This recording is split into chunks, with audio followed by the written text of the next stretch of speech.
come back to the UK then, and ULEZ. Well, of course, Sunday is the day that if you're in Wales, anything that was a 30 mile per hour zone is going to become a 20 mile per hour zone. So how has this been presented in the BBC? Just to take one example, because this is right across the mainstream press, of course.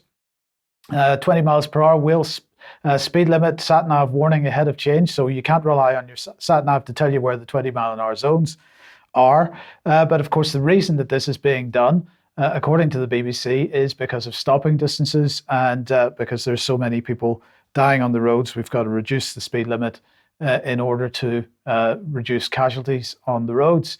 Now, other media around the world, and if we look to the EU and France in particular, are being a bit more honest about the situation.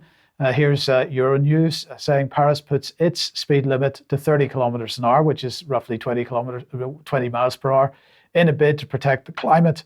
And that, of course, is what is really going on here. This is about protecting the climate, shall we say, and it leads into ultra low emission zones. Of course, this issue of ultra low emission zones around the country are becoming a major issue for local councils as the debate over that continues to rumble on. Now, in London, of course, where most of the activity is, there have been a couple of court cases.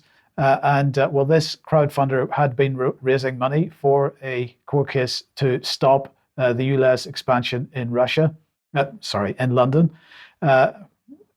£23,654 had been raised. That was an expanded stretch target. So they did well and they got the money they needed to take the case. And that was in the High Court yesterday. Now, unfortunately, it did not win. And this was the judge, Mrs. Justice Cockerill. Let's just bring her a bit bigger on screen.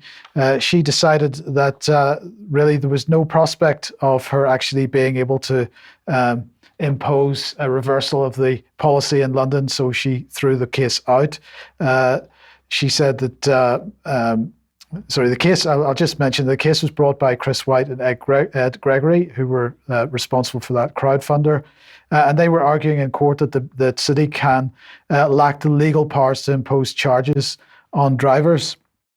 So their claim said the decision of the mayor to expand ULEZ was unlawful in that the mayor's stated objective in making the decision to impose road charging to clean up London's toxic air and tackle the climate emergency is not an objective mandated by the Greater London Authority Act 1999.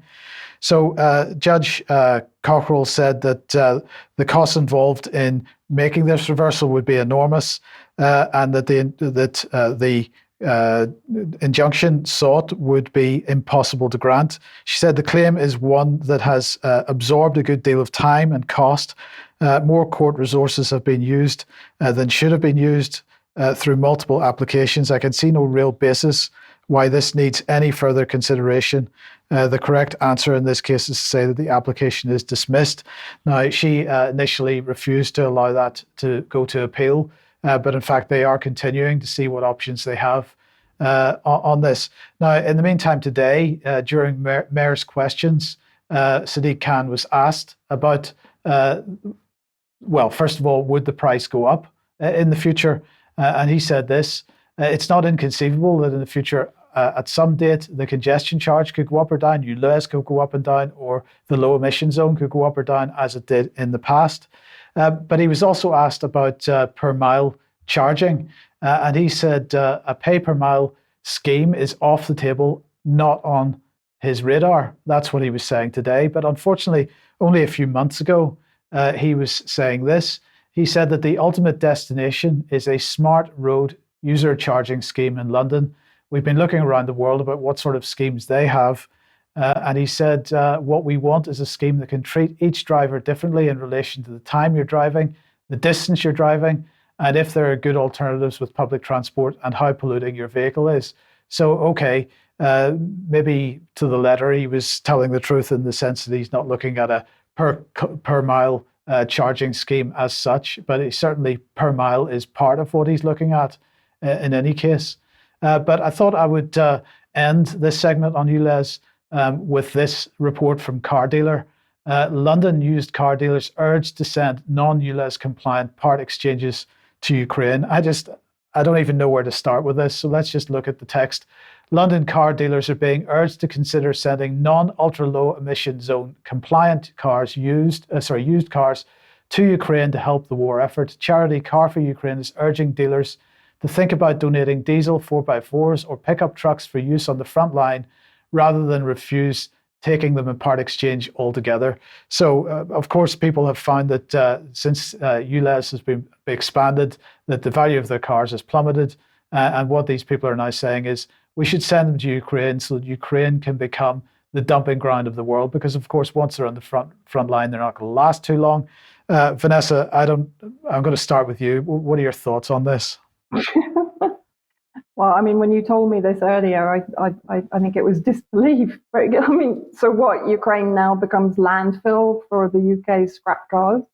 Because that's effectively what it is, right?